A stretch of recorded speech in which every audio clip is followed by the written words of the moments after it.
Hi everyone, welcome back to our channel. So today in this video I'm going to show you how to book cab in UK.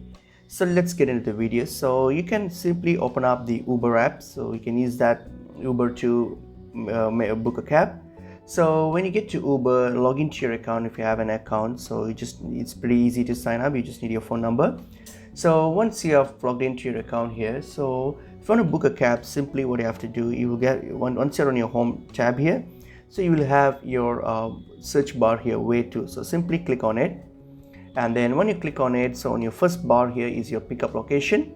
So click on it, and then type in wherever your pickup location is, or else you can use the default location. But in this case, I'll just use a random, probably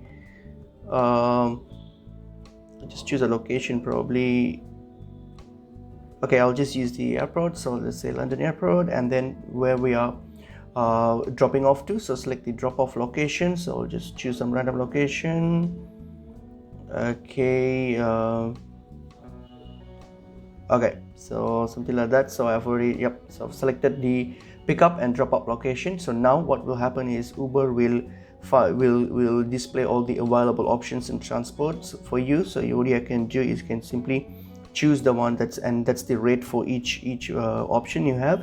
So you can simply choose the one that best suits you, and underneath here you'll have the payment option. At the moment it's cash, so if you select that, you can just choose whatever payment method that you would like to use. For example, I'll just leave it as cash, so leave it at cash, and then all I have to do is simply choose an option here, and then all I have to do is click on choose, and this will, now what happens is that you just confirm the pickup location, and this will now look for a driver. And then once someone has accepted your